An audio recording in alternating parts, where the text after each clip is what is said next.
everybody, this is Chatting with Chums. I am the Shadow One. I am here with Kyler Nuva 135, Shade 2800, and Toe of Ultimate Doom. Thank you for joining us for our weekly podcast. Kyler, why?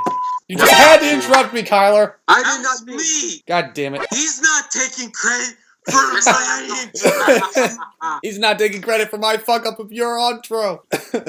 Today we're talking about our opinions and our thoughts about what would Bionicle do if it came back for another bout, like Generation 3. And what we hopefully will discuss in the next 20 minutes, because it probably will take us 20 minutes to discuss this, is it will be better than G2, I'll tell you that much, and probably not as good as G1, but let's see if we can get what we came up with right now, because we're coming up with it on the fly instead of like talking about before, if it's better than G1 or what we can do about it. So, let's begin! I know that some people have said, like, I remember a friend of mine, A.A. Gerds, mentioned that he didn't think that G3 should, like, have a lot. He said that G2 had a lot too many of the original characters, like the Toa and all of that, but look at Transformers. They keep a lot of the same cast throughout each of the generations, so why can't Bionicle? Exactly. You Well, can they keep also Tahu change and it up, all of them. and to be honest, Optimus Prime and Bumblebee are getting really overdone. Even the IDW comics kind of just shove them aside. So, I mean, what would you do then? I mean, like, would you keep the original cast, or would you create a whole new batch of Toa? Like, keep Toa, but change the names or something. I say keep the original cast, but also have a bunch of new characters. Maybe make some changes along the roster, not too many, or else the fans will become angry and then riot against us and burn down our houses and yada yada. I mean, one thing I realized looking back at G1 and G2, at least for the first few years, until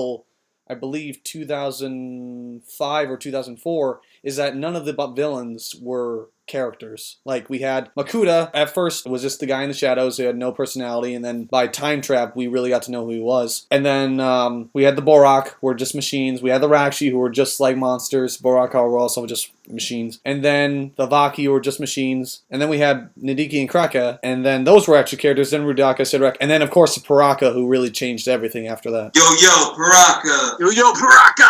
Oh god, I missed that so much. Like, would you say if they did another generation, would they go darker with more characters, or would they just do like more mindless minions? Well, if they don't go darker, then it just feels like they kind of just rehashed everything. Like, you already have Ninjago, which is the closest thing to Bionicle right now since G1. Hell, Yeah, G2 why wasn't is that? even Why is that show like super dark? And also that show goes pretty dark sometimes. I haven't watched it since, like, the Serpentine, and honestly, I didn't care for the show when I saw Oh my god, that. now it makes so much I haven't watched it sense. since. Better. I just realized, doesn't Greg Farstay write for that show? Write for that He's story? involved with it, yes. Okay, I so... don't know, I didn't ask. What? I didn't ask him. That pretty much explains why Ninjago was awesome and Bionicle G2 sucked, because Greg Farstay And also, wasn't they have involved. way better villains than G2.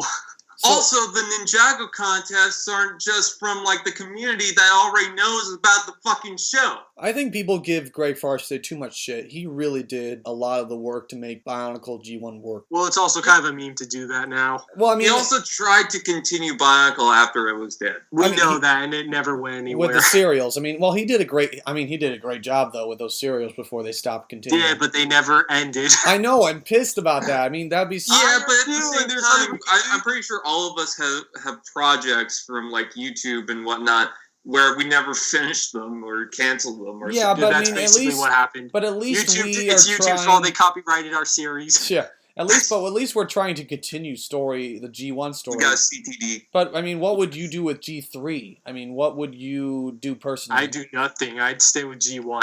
Yeah, me too. I mean, would make continue. some changes, or else it's just going to be a rehash. Yeah. I want to see a new Toa team, and I don't want to see the villains as just the stupid generic villains, like, oh, Skull Smasher, Skull whatever.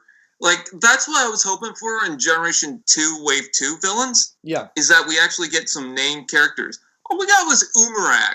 Well, Umarak was cool. they did name But the that's- other one, the other skull one. That had an Kolta. awesome name. Kolta was actually a pretty sweet name, but they didn't Well, even no, refer I'm to talking him. about, well, yeah, I guess, but, They just no, called him. Kolta was even kind of generic at the same time. Oh, yeah, the He character had the itself was, same yeah. build, well, not build, but the same look as all the warriors and whatnot, so... And then the combiner It's of just- that character was awesome. You didn't have any unique characters that you want to stick to, any villains that you want to stay tuned to, any villains that had an arc or anything like that. They were just there to be villains, and that's it. and it was just, correct me if I'm wrong, but do a lot of people like the Bionicle villains more than the heroes? I Not definitely really. do. The Shadow one is still probably my favorite character next to V-Zone. Yes, but Depends.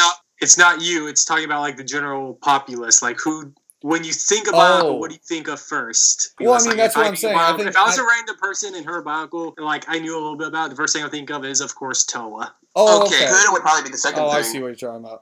I think people would probably, you mentioned Bionicle, I think you, Toa and Makuta. I mean, Makuta is probably one of the most recognizable other names. Yes. The Toa are mostly remembered because, well, I mean, most of those Toa characters had 2 or 3 waves, and then not only that, they were continuous. Like, you always had Toa throughout the line. Well, With they're villains, well, you obviously had one they're section, and that was it. they're like an important part of the Bionicle lore and its identity. Like how would you feel if they had Transformers but nothing transformed?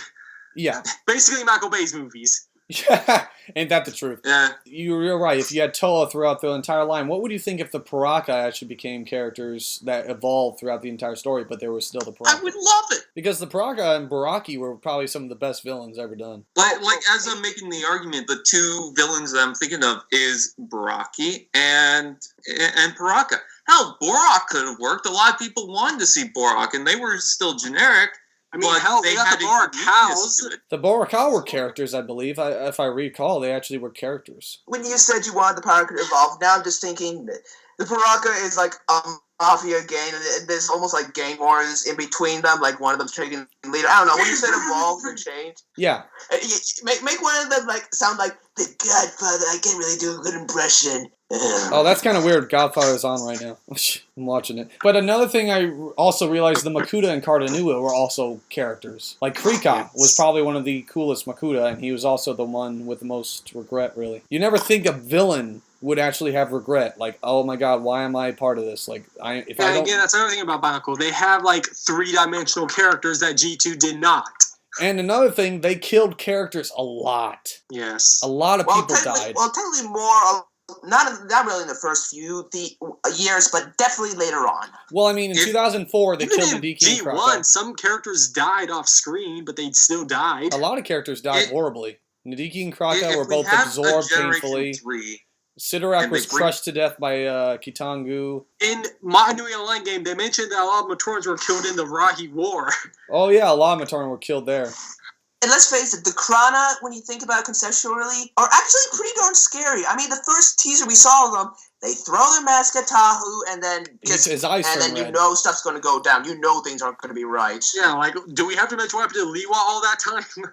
Yeah, all I'm gonna Leela say getting is controlled if by they do Pterodactyls. Generation 3 and bring back Paraka, we need Avex chicken waffles. Well, we can't bring them back Okay. to Paraka and G1 because they're fused into that giant golden being that never got named. Yes. There was What a would be moment where I new- wanted to suggest to Greg Farstay to name the character just after the island of Zakaz, so at least we'd have a name for it. I would just Or call it Ted. Paraka.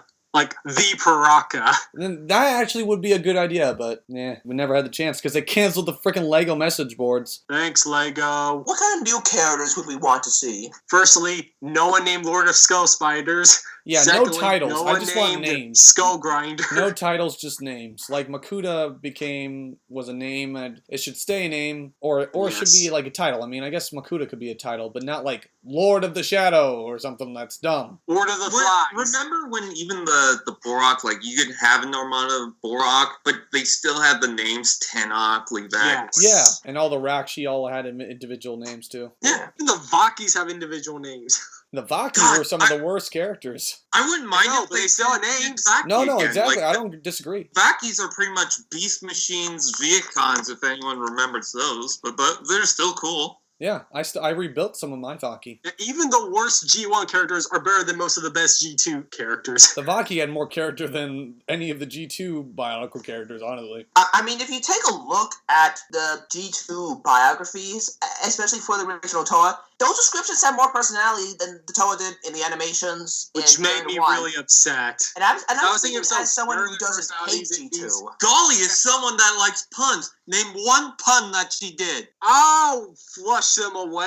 Ha ha! Oh, that's so not funny. But Yes, that was his. Is that even a pun? I don't know. I'll flush you away. It's supposed I'll to be, flush you but 'cause it's I'm a not toilet. really. if I could bring my Bionicle, if I was like the head of Lego right now, I would probably screw G2 completely and just go back to Generation 1 and continue where it left off. Bring back Would the story differ in any way? Would the story be... I mean, honestly, that's the thing that pisses me off so much where G1 ended. It was perfectly set up where you could continue it, and thus not have to worry about everything that happened 10 years prior. They were on the planet, Mananui brought life and everything. It was perfect. Yeah, even if you did a reboot, like, here's a few things. Firstly, have good writers. Secondly, have good characters. Thirdly, have good story. And fourthly, have good marketings, you jackasses! Yeah, the marketing for G2 I hate was the horrible. contest. If I haven't said it before, I'll say it again.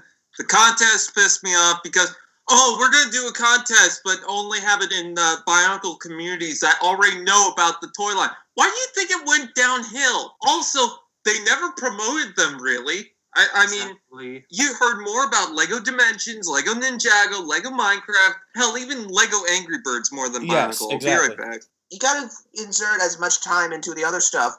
But then again, maybe they were planning on expanding the story. I mean, G1's story at first was fairly simple as well. Yeah, and another thing is that they kept repeating the same plot points in all sorts of mediums in G2, whereas G1, they actually expanded upon it. Well, to be fair, there was definitely a treasure hunt in almost every single year. 2001, the Golden Mask. 2002, the Krana. 2003, the Seventh Toa and the Konoe Nuva. The difference is that they actually made it important.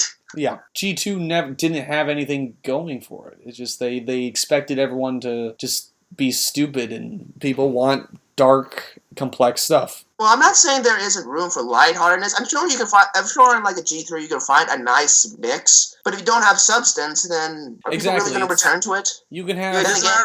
It doesn't matter if it's lighthearted or dark or light. It has to have substance and actual quality content. Exactly. Well, then again, people the darkest still stuff and the greatest stories Transformers and stuff. Generation 1, and that doesn't really have much substance. Yeah. It doesn't matter.